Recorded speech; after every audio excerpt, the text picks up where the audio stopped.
Moko kuom rowere mag duond bura mar KANU mawuok e kaunti ma Kisumu kwayo sirkal mondo kiny oyiene rowere mag Gen Z odonje kar jot mar jatend piny ka omigi arita makare kinde ma gibiro dhi nyime kod ng'anyo margi mar nane.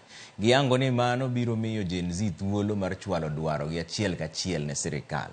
E thuolono bende gijiwo Gen Z mondo kiny ong'any gi kwe ma ok orocho chenro mag ji mapile ka pile. Nane is here with us, so I propose government to look at coming up with something like that.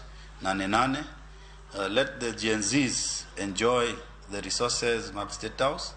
Unyamigi gimoro cham gibiye station kanyo, they can show their identification as a Kenyan. Mondo wa ensure ni jogo mabiro kanyo gibiro to put up suggestions manyakonyowa, but not to destroy country has taken years to build. Sirkal okawe atuo nikech kitambo wawuogo oko, kitambo mine wuogo oko kamano en inyruok. Yudo kiwuok nyithindi bende wuok ang' igoni simu ni nathini onegi. To de wakwaye sirkal nyithindo gin jomiwinjo, gikawe Gen Z gibede go piny kaka wambe wa jomadongo wanyabet gi Gen Z gibuwa winjre. We are learning at a loss. Ayononge imora madhi ketho ngama plan ketho biashara mar ngato madongo guns.